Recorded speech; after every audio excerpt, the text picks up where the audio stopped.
Las iglesias y templos son lugares sagrados, protegidos de todo mal y símbolos de la cristiandad. Pero ¿por qué en un pequeño pueblo leonés la figura del demonio recibe limosnas y ofrendas?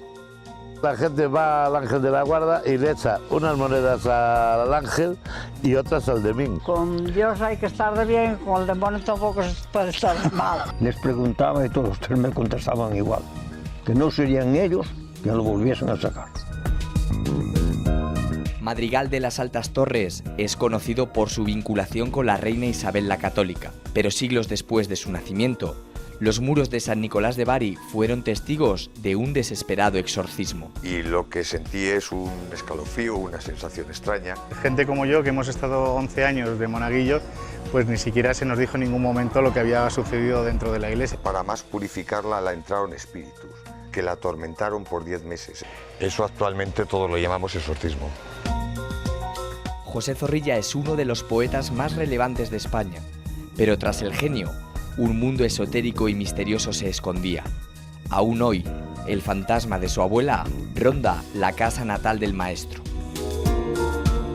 No la podía haber visto nunca porque había muerto antes de que él naciera. Se ponía en marcha el proyector, se rompían cristales, espejos. Tiene un halo de misterio, tiene algo.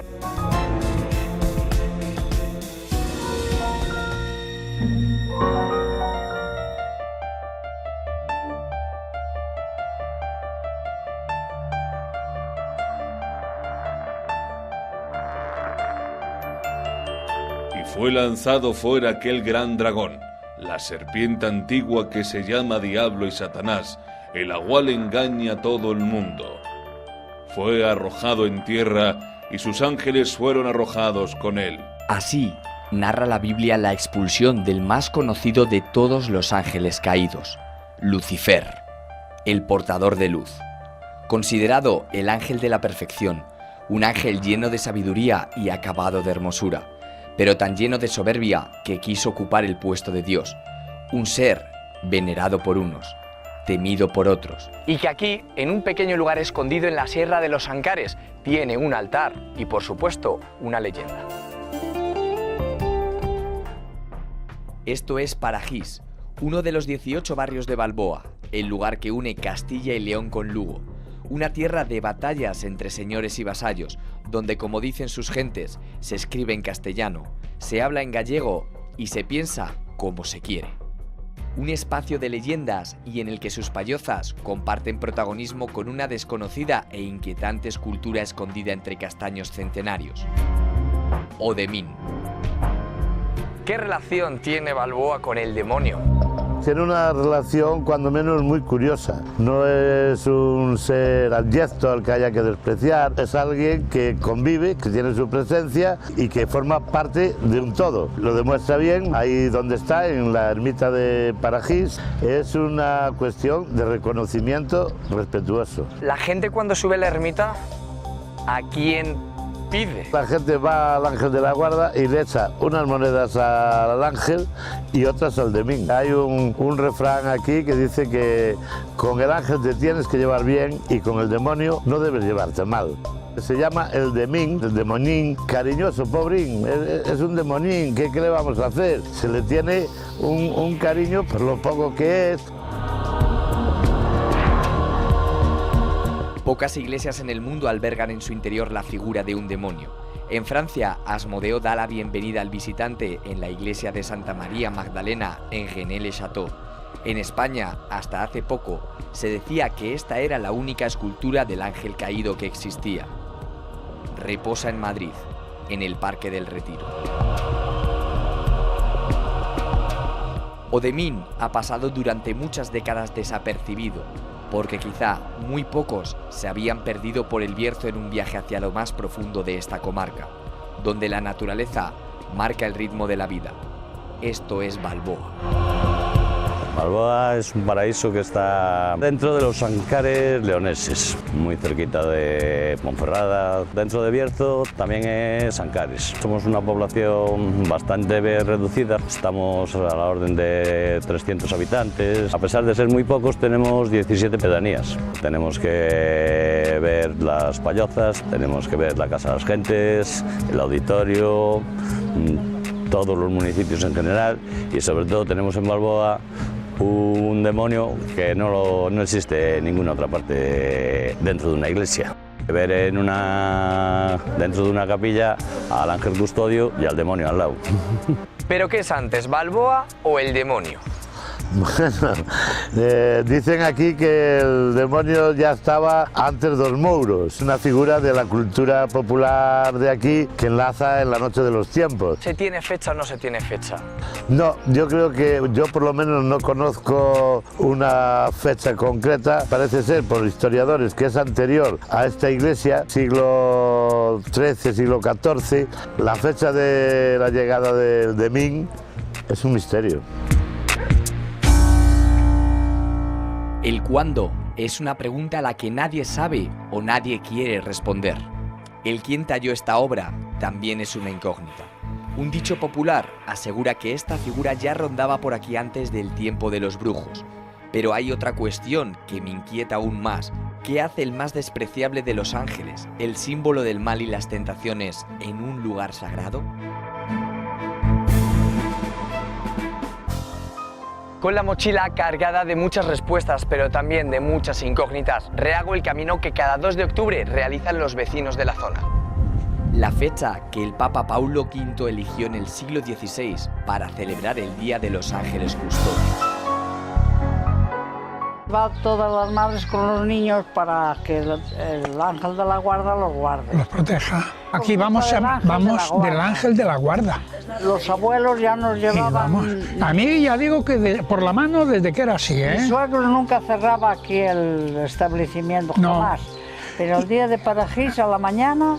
Lo cerraba. Hasta la noche. Y ahora hay quien le pone unas velas al ángel... Y otros al demonio. Claro, con Dios hay que estar de bien, con el demonio tampoco se puede estar de mal. Yo no sé, un cachondeo que se forma. Sí. Solo 3 son los vecinos de Odemín en Parajís, una localidad donde una estrecha y sinuosa carretera toca a su fin. Ellos pueden tener las respuestas que busco. Ven aquí un niño desnudo. Esto presenta un alma que iba seguida del demonio. Entonces le apareció el ángel de la guarda y le puso la mano derecha en la cabeza al alma y con la cruz detuvo el demonio. Esto es lo que presentan estas imágenes. ¿Y de siempre usted ha conocido el demonio aquí? Esto viene de siglos y siglos. Todo el mundo sabe lo que presenta esto. Bueno, vino un cura que según entró en la capilla, me dijo, oye, eso lo voy a quitar ahí. Digo, déjelo estar. Usted diga la misa al santo de la guarda y las imágenes no se meta con ellas. Cuando que la han puesto ahí, por algo la han puesto. ¿Gente que no es del pueblo viene a ver al demonio? Sí, bueno, vienen muchos a ver el demonio. Yo, el que viene a ver el demonio solo, no le hago mucho caso. Yo, que me digan, que les enseñen la capilla y que pregunten lo que presenta esto, sí, yo sé, decírselo. ¿A quién reza? ¿Se reza al demonio? Al demonio, no, hombre, no, ¿qué va, hombre? ¿Y al ángel de la guarda qué se le pide? Bueno, que nos guarde. Que nos guarde. ¿A ustedes les gusta que haya un demonio en su ermita? Como lleva tantos años y aquí vivimos siempre, aquí ya nacemos y aquí estamos con él, pues... Conmigo no se metió, pero yo con él tampoco. Muchas preguntas surgen en torno a una pequeña figura rabicorta y con cara de mala leche que reposa en esta ermita del Ángel de la Guarda, en la localidad leonesa de Parajís. Este templo marca el final del camino asfaltado. Un techo de pizarra recién restaurado, anchos muros de piedra y una antigua puerta de madera protegen a uno de los grandes misterios de los Ancares. Esta es la capilla del Ángel de la Guarda y del Demín. Las dos figuras que tiene la capilla, la fiesta anual se celebra el 2 de octubre y dicen aquí que con el ángel hay que llevarse bien y con el Demín no se puede uno llevar mal. esta ermita tiene tradición. Es muy antigua, está reformada, pero la capilla puede tener 400 o 500 años o más. Es una tradición ya que viene antigua. Es muy antigua y aquí esta es una romería que venía la gente desde 40 o 50 kilómetros alrededor, acampaba ahí debajo y traía todo el mundo la merienda, se compartía la merienda. ¿Y dentro qué es lo que nos podemos encontrar? Pues pasar a verlo.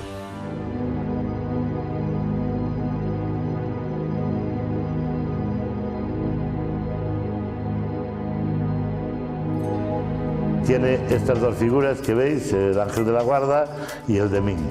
Qué raro que estén juntos aquí en un altar, ¿no? Bueno, pues sí, es un poco la contraposición de las dos fuerzas, del bien y el mal, o como queramos llamarle, que aquí conviven. Este es el demonio de Balboa. Negro, sin piernas, sin cola, sin alas, con las orejas grandes y una guadaña en su mano. Ya lo ves, es muy feo, es muy feo, con unas orejas muy grandes, una boca y unos ojos que impresionan, que meten miedo. La talla antigua es esa, de la mitad para arriba, esto de abajo se lo hizo también hace poco. Y esa es la que se conserva de la antigua. Tiene unos cuernos, que ahora los tiene un poco rotos, pero tiene dos cuernos, y luego tiene en la mano la guadaña. Así se presenta ante el fiel o el curioso visitante Odemín, una escultura que, por si fuera poco, arrastra tras de sí una oscura historia de venganza, en la que la figura se vengó de 4 beodos que lo sacaron en romería y que pagaron su afrenta con el más caro de los precios, la muerte. ¿Por qué le faltan las patas, los cuernos? ¿No hay una leyenda en torno a esas faltas? Sí, esto eran cuatro señores de aquí, que yo conocía a 3 de los 4, y la verdad es que algo les pasó porque eran muy reacios a contarlo. Solo 2 o 3 veces en la vida se lo oí contar. Ellos estaban por aquí de juerga y una noche dijeron, bueno, siempre sacan al ángel de la guarda de procesión, nunca sacan al Demín, pues hoy vamos a sacar al Demín de procesión. Y salieron para afuera con él cantando. Ellos dicen que de repente que el Demín, que pegó un salto, saltó de la peana donde lo llevaban y empezó a saltar por los castaños, al monte de ahí, al otro monte.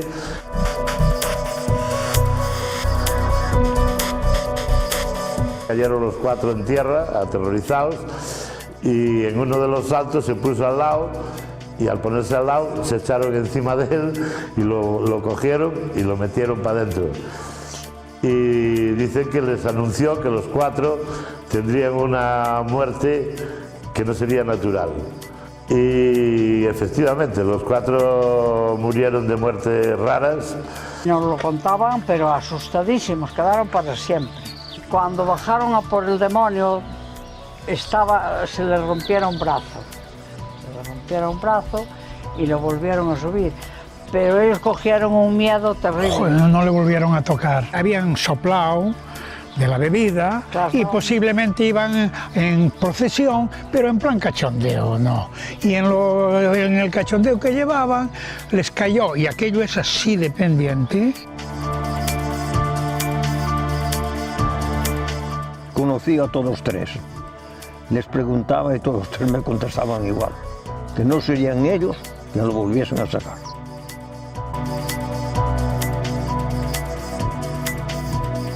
Había dos días de fiesta y el día pequeño fue cuando lo llevaron allí a lejos y lo echaron a vueltas por allí abajo. Lo fueron sacando, pero no podían con él. Llegaron a sitios que tenían que parar y que no podían con él. Lo pudieron meter en la capilla, cogieron la ropa destrozada del mandar por arriba del monte y cada uno para su casa. Desde entonces, el demonio de Parajís no ha vuelto a atravesar el dintel de su casa. Durante su vida, las 4 personas que tentaron a su suerte no quisieron hablar de lo que en el monte sucedió, y ninguno de los vecinos se ha atrevido a repetir aquel tenebroso ritual. ¿Ha vuelto a salir el Demín de la ermita o la gente del pueblo prefiere no tenerlo? No, desde aquella no se volvió a mover del sitio. Querían que lo sacáramos fuera, yo les dije que lo sacaran ellos, yo no le quiero tocar.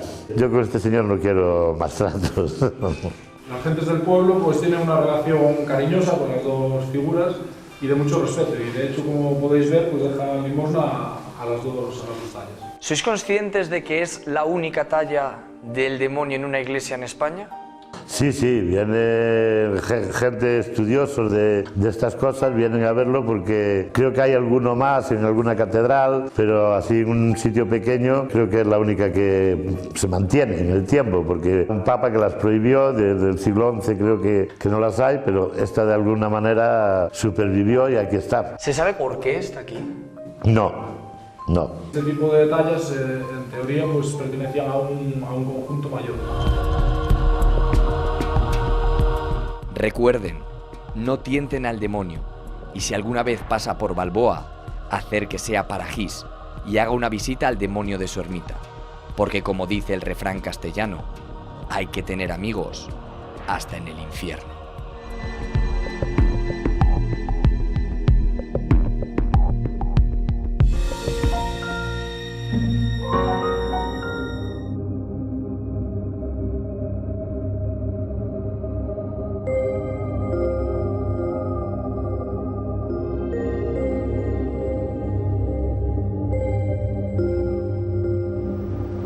En el año 1973, William Friedkin puso de moda la palabra exorcismo.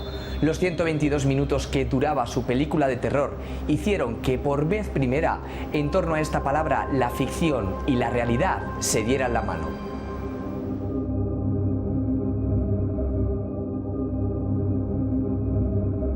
Y es precisamente esa fina línea entre lo real y lo legendario la que me trae aquí hasta Madrigal de las Altas Torres, una localidad abulense muy ligada a la historia de España, localizada en la provincia de Ávila y en el corazón de la Moraña. Aquí, de la manera más casual, fortuita e inesperada que pudiera suceder, salió a la luz uno de esos casos que pueden parecer dignos de una película de ciencia ficción. Algo que se escapa a la razón y que arrastra tras de sí una de las palabras que más terror ha infundido a la cristiandad a lo largo de la historia: exorcismo. Y este es el documento que pone sobre la mesa esa palabra. El Archivo Diocesano de Ávila guarda entre sus estanterías un misterioso, enigmático y casi encriptado documento que un madrigaleño descubrió por casualidad. Un texto que ha permanecido oculto durante siglos y que ha vuelto a ver la luz en pleno siglo XXI. Este es Ángel Luis Portillo. Él buscaba completar su árbol genealógico, una tarea que le ha mantenido ocupado el último cuarto de siglo. Durante ese trabajo descubrió cómo una familiar lejana falleció hace más de 200 años. Hasta ahí, todo, dentro de lo que cabe, normal. Pero el relato sobre su fallecimiento le dejó boquiabierto. Ángel, esta es la calle donde comenzó toda tu investigación que al final desembocó en esa sorpresa. ¿Qué relación guardas tú con esta calle? Pues concretamente este edificio que se levanta a nuestra izquierda es la que era la casa de mi antepasado directo, que se llamaba Nicolás Portillo de Paz, que era primo del cura y primo a su vez de la persona que fue exorcizada. Tirando del hilo de uno, llegué a conocer a otros personajes. ¿Por qué esa fijación por buscar los antepasados de tu familia? Pues por una casualidad. Mi padre tenía un documento donde se hablaba un poco de la genealogía de mi familia y yo quise ampliar aquello. Primero por lo que estaba más directamente vinculado con mi familia y luego por todos los lugares por los que pasaron. Me llama la atención que hay un escudo que está relacionado con la Inquisición. Sí. Aquí se ha dicho tradicionalmente que esta era la casa donde vivían los inquisidores, incluso donde se torturaba a los presos y cosas así. Pero en realidad simplemente mi antepasado colocó esas armas porque él era notario de la Inquisición. ¿Qué apareció en ese documento que encontraste? Pues el simple hecho de que uno de mis antepasados, siendo clérigo, trataba de salvar el alma y expulsar los espíritus que habían echado a su prima. Que eso actualmente tiene un nombre. Eso actualmente todos lo llamamos exorcismo. Esta es una historia que para los vecinos de Madrigal de las Altas Torres ha permanecido oculta en el tiempo. Oculta y desconocida. Esta pequeña localidad de apenas 1000 habitantes es popular gracias a su más ilustre paisana, Isabel la Católica, que aquí nació en 1474, 269 años antes de que se escribieran estos renglones torcidos de Dios. Rufino, tú eres de Madrigal, eres amigo de Ángel, y cuando Ángel te cuenta lo que ha descubierto... Bueno, pues al principio efectivamente se nos queda la cara un poco de tontos y diciendo esto no puede ser. Te das cuenta de que era un documento importante lo que se nos estaba enseñando en ese momento. Gente como yo, que hemos estado 11 años de monaguillo, pues ni siquiera se nos dijo en ningún momento lo que había sucedido dentro de la iglesia y concretamente en la sacristía, y luego ya se creen los típicos corrillos de cuándo ha sido, dónde estaba enterrada, cómo se hizo el exorcismo. Todo, como se dice, suma, y efectivamente, aparte de los personajes que tenemos en Madrigal, pues la historia un poco más oscura, más negra, pues también ayuda a atraer gente a Madrigal. ¿Y qué es lo que podemos ver actualmente en Madrigal? Las fotos que nos tenemos que llevar. Yo siempre recomiendo 4 fotos muy importantes: la zona de la muralla, el Palacio de Juan II, que es donde nace Isabel la Católica, la iglesia de Santa María, que está en proceso de restauración, y también muy importante la iglesia esta de San Nicolás, donde nos encontramos. Y que la parte de leyenda situaba que estaba enterrada aquí Feliciana. Sí, aunque no se sepa el sitio exacto de donde está enterrada, sí que en el documento se dice que se la entierra aquí en la iglesia de San Nicolás. La diócesis de Ávila reconoce la existencia del documento, pero prefiere no hablar sobre el caso ni verter opinión ninguna. Desde su departamento de comunicación, aseguran que no quieren que el texto adquiera un inoportuno protagonismo sobre el resto de legajos y libros que hay en el archivo histórico, aunque insisten que el archivo está abierto a cualquier investigador. Cuando sobre la mesa apareció el libro, la hoja, ¿lo comentaste en el archivo? El primer contacto que tuve con ella fue a través de la transcripción que había hecho un antepasado mío. Fue una noche en Salamanca, ya bastante tarde, y lo que sentí es un escalofrío, una sensación extraña, y me tuve que poner en pie y pasear un poco por el pasillo hasta que me relajé para seguir leyendo el documento. Tampoco le di una relevancia especial porque no sabía si eso era más común de lo que yo pensaba o no. No es que sea un capítulo que considere yo oscuro de mi familia. Mucha gente, si encontrara algo parecido en sus ancestros, lo ocultaría por miedo a que la gente pensara algo raro. Se cruzó una circunstancia extraña que entonces y ahora llama mucho la atención y me fascina. Cuando una puerta se cierra, otra se abre, y basta una búsqueda a través de Internet para acceder a miles de bases de datos y archivos digitalizados de diferentes diócesis de España y del mundo entero. Una página de Internet permite reencontrarse con el pasado. Solo hace falta cruzar fechas, nombres y lugares para encontrarse con este documento. Algo extraño y enigmático hay en el interior de un libro en cuya portada una pegatina avanza vagamente su contenido, finados desde el año de 1593 al de 1743. Allí, en la plancha 124, junto a una cruz de los santos lugares, reposa la historia acontecida el 9 de agosto de 1743, la del fallecimiento, en extrañas circunstancias, de Feliciana Portillo de Paz.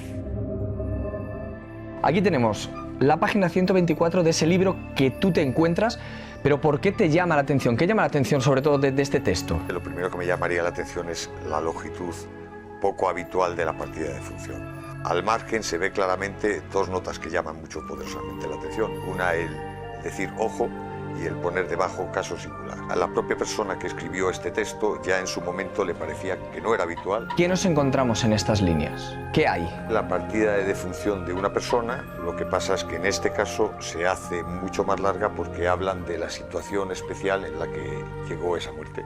¿Has encontrado más casos extraños como este? Específicamente como este, ninguno. No encuentras casos o personas que mueren dormidas o que mueren de súbito por la calle o circunstancias que no son las habituales para una muerte, pero como esta, verdaderamente ninguna. Muy pocas veces una partida de defunción recoge hechos tan singulares como los del libro redescubierto. Espíritus, expulsión, corrupción, son palabras poco habituales. 19 líneas invirtió Sebastián Portillo en cerrar el acta de defunción de la que fuera su prima, incluyendo datos de parentesco. Lo normal era que el mismo sacerdote solucionara tan funesta crónica con apenas 7 renglones. Ángel, el texto dice que estaba endemoniada, que estuvo enferma, que él trató de salvarla. ¿Dónde lo dice exactamente? Realmente En ningún momento dice que la entrara el demonio. Lo que dice es que por permisión divina, para más purificarla, la entraron espíritus, que la atormentaron por 10 meses. Yo no puedo saber qué tipo de espíritus eran porque no tuve ese contacto directo con ella. Un gesto que Dios permitió para que ella tuviera aún una muerte más pura, o que los espíritus no eran negativos, o que si lo eran, ella luchó contra ellos y al final venció, y venció el bien en este sentido. Feliciana permaneció enferma durante varios meses, pero 10 días antes del fatal desenlace, su primo decidió que era el momento de actuar. Aquella no era una enfermedad normal. Pero luego sigue afirmando que la desplazó hacia la iglesia de San Nicolás de Bari. Sí, eso cabe dos hipótesis, o bien porque él pensara que era un lugar más adecuado para llegar a realizar un exorcismo, o que quisiera un lugar más alejado de la gente y de las habladurías para poderla atender con más tranquilidad. Abrumado por la falta de recuperación de su prima, Sebastián optó por llevarla hasta la iglesia de San Nicolás de Bari, el lugar donde fue bautizada la reina Isabel la Católica. Allí, a escasos metros del histórico lugar, creyó que el sagrado espacio protegido tras estas puertas podría salvar la vida de su prima Feliciana Portillo, y que los espíritus que la atormentaban dejarían su alma en paz. Tras este muro se encuentra la sacristía de la iglesia de San Nicolás de Bari, un lugar cerrado a cal y canto siempre que se pronuncie la palabra exorcismo. Aquí, el que fuera sacerdote de Madrigal de las Altas Torres inició un ritual que pretendía salvar el alma de su prima. Buscó el lugar más seguro y más alejado de todo, que era la sacristía, y lo cita aquí: para administrarla en la sacristía de nuestra iglesia, el Santo Sacramento de la Extrema Unción. Un lugar sagrado y con un fuerte valor religioso. Pero ahí no acaba todo, porque él no está convencido de que todo el proceso que él inició finalizara. Narra que la tiene allí durante 2 días. Efectivamente, él temía que esa muerte fuera solo en apariencia, entonces prefirió mantenerla sin sepultura, su cuerpo 2 días sin darle tierra, hasta que la propia putrefacción del cuerpo evidenció que efectivamente estaba muerta. La vida de Feliciana acabó en la sacristía, y la historia del folio también encuentra allí su punto final. Sobre cómo fue enterrada, quiénes participaron en el funeral o dónde encontró descanso eterno, nada se sabe. Algo que levanta un halo de duda a todo lo escrito. ¿Tú has hablado de este texto con otros colegas tuyos de profesión? Yo lo he comentado a varias personas, incluso a personas que se dedican a trabajar mucho en archivos eclesiásticos digitalizando documentos, y nadie recuerda haber encontrado algo semejante ni parecido. ¿Que existan cosas parecidas? Pues doy por supuesto que sí, pero aún no han sido conocidas. Como esta, ninguna, que a mí me conste. Haciendo de abogado del diablo, nunca mejor dicho, ¿qué credibilidad puede tener un texto de estos? La credibilidad que podamos darle a Sebastián Portillo de Paz, y me explico. Que la partida es original queda demostrado porque no está añadida al final ni al principio de ningún folio, ni en un folio aparte. La letra es idéntica a las anteriores y la misma que aparece en otros documentos firmados por él, y la firma es también la misma, que para mí es un hombre que tiene fiabilidad. Licenciado, había hecho sagrados cánones, no era un cura párroco normal que hubiera hecho unos estudios normales para acceder a ese cargo. La cuestión es si le pudo engañar su fe o alguna circunstancia y ver cosas que no sucedían en realidad. En vida, la relación entre Sebastián y Feliciana fue muy buena, hasta tal punto que ella le convirtió en el legítimo heredero de todos sus bienes. Sebastián no tenía ningún motivo, pues, para manchar el nombre de su familia y de su querida prima con historias de espíritus, algo que otorga a estas líneas una credibilidad casi firmada con sangre. La historia que aparece en ese texto parece cobrar vida y parece ser muy real. Nombres, apellidos y fechas, pero solo nos falta una cosa. ¿Realmente existieron esas personas? Aquí, en el convento de San Agustín, el convento de Extramuros de Madrigal de las Altas Torres, está la respuesta. Lejos del esplendor que tuvo este monasterio cuando Gaspar de Quiroga lo mandó levantar a finales del siglo XVI, el que fuera considerado el Escorial de Castilla por su asombroso claustro, guarda en una de sus antiguas estancias cientos de piedras, y en este caso, alguna de ellas sí que tiene la capacidad de hablar.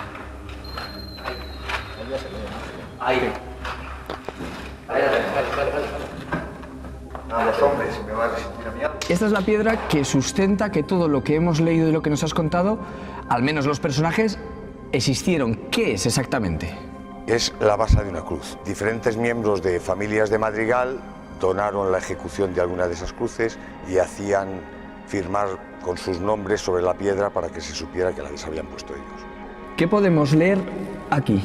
Pues aquí concretamente, aunque alguna letra ha desaparecido, reza diciendo puso esta cruz con un símbolo. Aquí viene la J y la O, falta una S, pero se lee con las letras siguientes Josep Portillo, terminado en las dos L's y la O, de Paz. El D ha desaparecido, pero está el Paz. Y luego sigue diciendo y su mujer Beatriz Herrero, vecinos de esta villa. Y la fecha en que fue colocada la cruz, que como vemos en la piedra pone 1706. Unos nombres que coinciden con los padres de la persona que fue poseída por espíritus. 157, 3, 2. Son los 5 dígitos que marcan en el archivo el caso de Emiliana Portillo. Unas líneas que demuestran que muchas veces la leyenda y la realidad están separadas por una fina y oscura línea, y que solo hace falta que alguien arroje luz sobre la misma.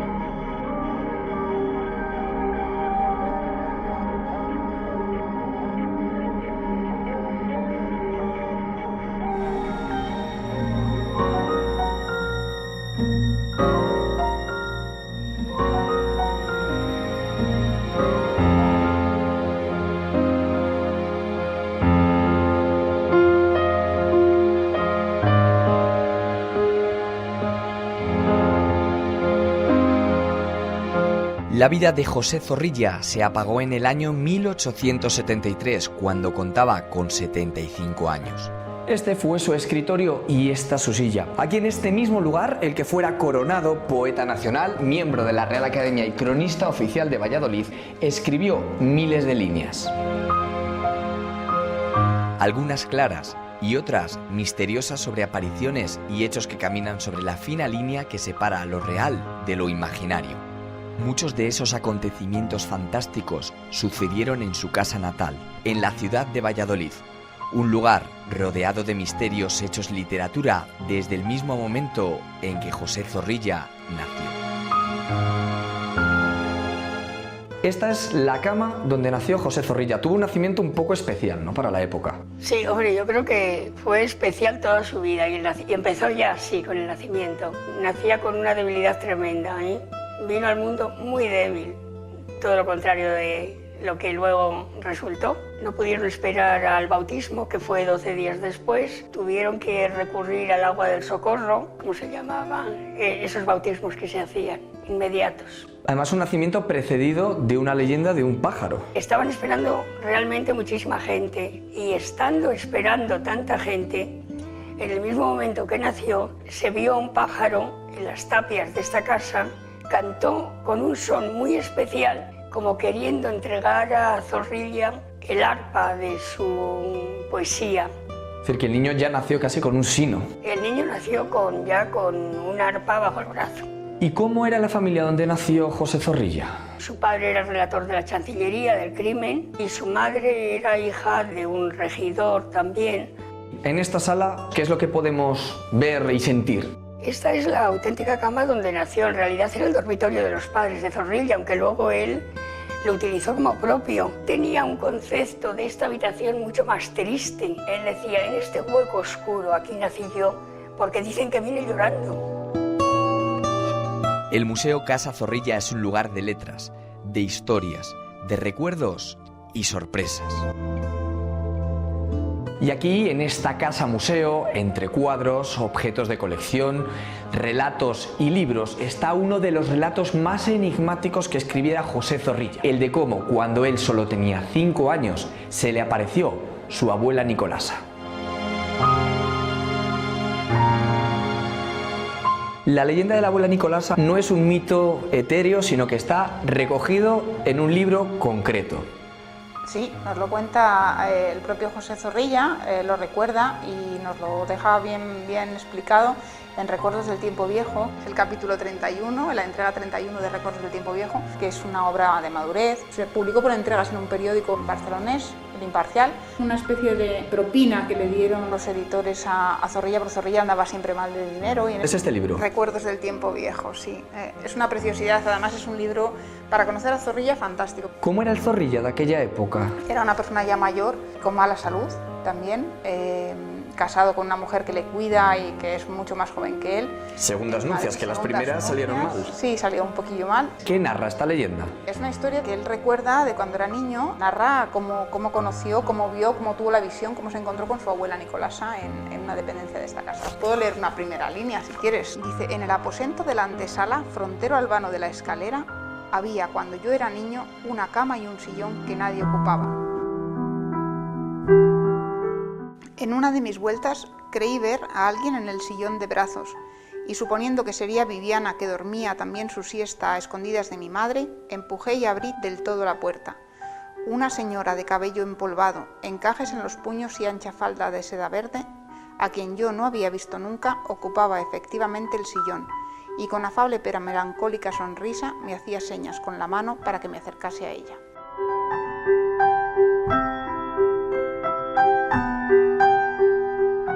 Los hechos, magníficamente narrados por Zorrilla, tienen lugar aquí, al final de este estrecho pasillo y detrás de esta puerta de madera. Este era un lugar a finales del siglo XIX cerrado misteriosamente a cal y canto. Solo las sirvientas abrían esta ventana para que corriera el aire, pero la misteriosa estancia, situada en la segunda planta del inmueble, era territorio prohibido para el pequeño de la familia Zorrilla, que aprovechó un descuido para acceder a esta misma habitación, el lugar en el que se le presentó la figura de una mujer, su abuela materna, la abuela Nicolasa.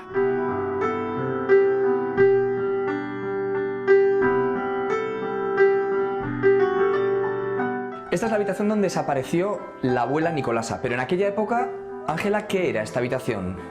Era un dormitorio de huéspedes, que es lo que históricamente ha sido. Esta era la habitación en la que dormían cuando venían familiares a pasar temporadas. Cuentan que a Zorrilla no le dejaban entrar.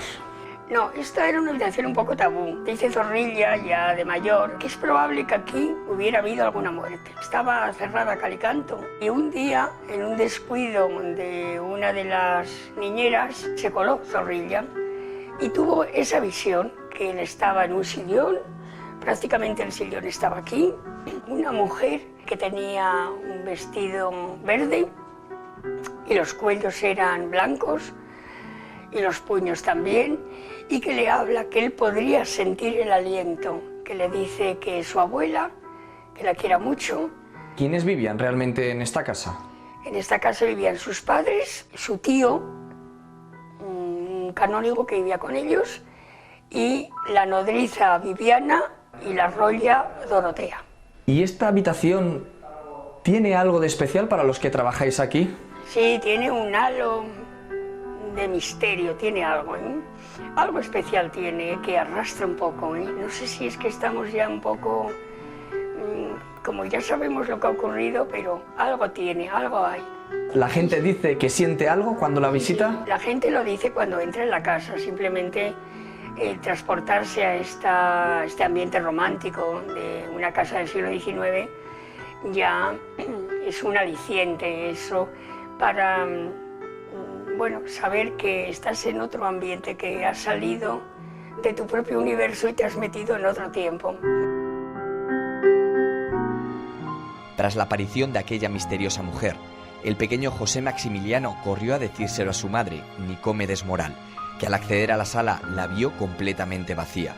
El exigente y recto padre de Zorrilla decidió clausurar la sala para siempre, pero la fantasía no quedó ahí. Una década después, mientras José Zorrilla curioseaba en un desván de la casa paterna, en la localidad de Torquemada, algo llamó poderosamente su atención. Cierran otra vez la habitación y ahí se acabó la historia, con una segunda parte, claro. Que es cuando Zorrilla está en el desván de Torquemada y encuentra allí algo muy especial. Su padre era oriundo de Torquemada y ven un lienzo enrollado, lo desenrolla y se queda asombrado, porque era la misma mujer que él había descrito, su abuela paterna, que él no la podía haber visto nunca porque había muerto antes de que él naciera. El propio Zorrilla reconoció cuando era ya mayor que esa visión era una de sus alucinaciones. El autor de obras como Don Juan Tenorio o Traidor, Inconfeso y Mártir tuvo desde niño una extraña e inusual sensibilidad por lo que hoy en día se dice que es paranormal, las apariciones y los espectros. Esta silla y este escritorio fueron lo último que vio don José Zorrilla, ¿no? Aquí fue donde murió. Sí, podemos decir que es el último hábitat de Zorrilla. Él murió reclinado en este sillón. En vida, ¿cómo fue José Zorrilla? Muy especial. Era un ser muy especial, muy sensitivo. Era tan especial que el escritorio orientado a la pared. Sí. Me llama la atención. Él lo ponía de cara a la pared siempre, todos los escritorios que tuvo, para no distraerse.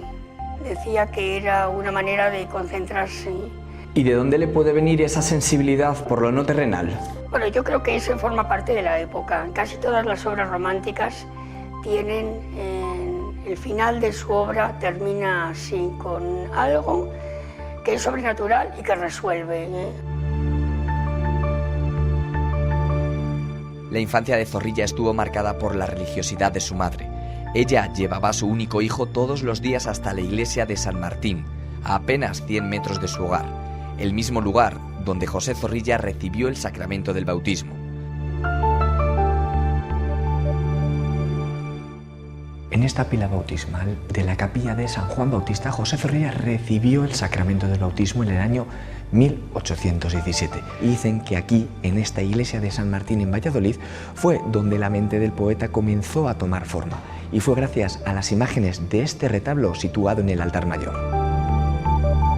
Las imágenes de San Agustín, Santa Teresa, San Pedro, San Pablo y San Benito el Viejo hicieron que la mente de aquel niño volara e imaginara. Pero sin duda, la que más le marcó fue la talla labrada por Juan Antonio de la Peña en 1674, la de San Martín de Tours, al lomo de un corcel entregando la capa a un pobre, que en realidad era Cristo.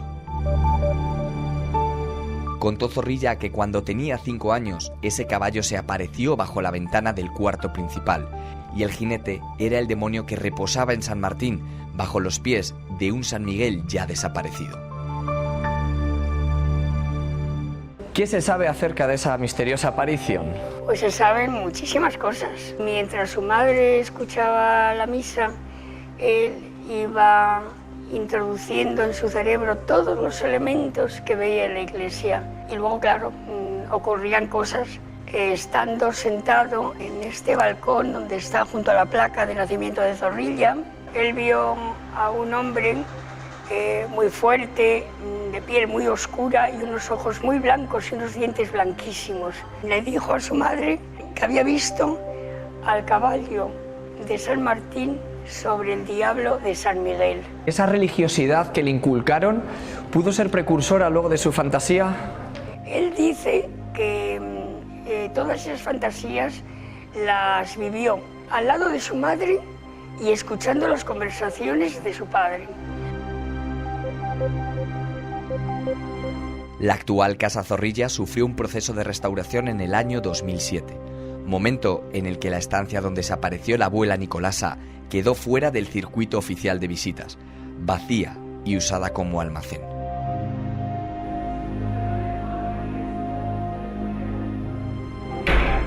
Fue en ese momento cuando la leyenda que escribió Zorrilla se tornó en misterio real y tangible.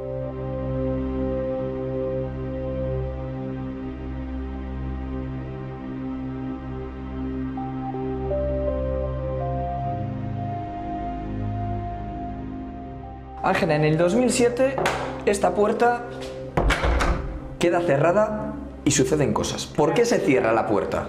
Se cierra porque el arquitecto consideró que era una habitación que quedaba muy lejos del circuito circular que tenemos en la casa de visitas. Y suceden cosas. Y sucedieron cosas. Se abrían solo los cajones de las mesas, se ponía en marcha el proyector, se rompían cristales, espejos, desaparecían cosas. Todo el inmueble transporta la leyenda, una puerta cerrada, un cuadro en blanco y negro, la máscara mortuoria de José Zorrilla y un espejo hoy recompuesto, pero que no hace mucho acabó roto en 1000 pedazos. Este espejo es el que acabó roto en 1000 pedazos, ¿no, Ángela? ¿Qué sucedió para que acabara roto? Pues nada, él solo, se rompió, sin más, sin que nadie le tocara, sin intervención humana. Esto es cierto. Eso es cierto. ¿Cuándo se volvió a reabrir la habitación? Se reabrió en el 2012. Todos decíamos que el espíritu de la abuela, el fantasma, había quedado fuera. Era su habitación. Y que había que volver otra vez a montar la habitación para que el espíritu descansara. Y montamos la habitación otra vez tal como estaba. Y bueno, han cesado algo, ¿Cómo convive la gente de la casa con el fantasma de la abuela? Yo creo que la gente convive muy bien, es una forma lúdica de acercarse a la casa. A través del fantasma ya toda la gente conoce el nombre de la abuela, se pueden acercar luego. Otra cuestión es que vean el fantasma o que influya, eso ya es cuestión de ellos.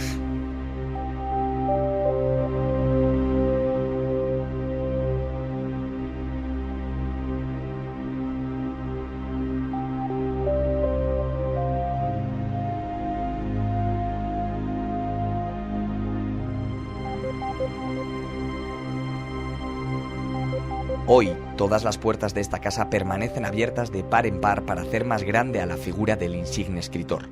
Su jardín romántico invita al visitante a perderse en una intensa lectura, y mientras los renglones pasan, quizá, al otro lado de la ventana, alguien se encargue de que la leyenda de su nieto siga viva.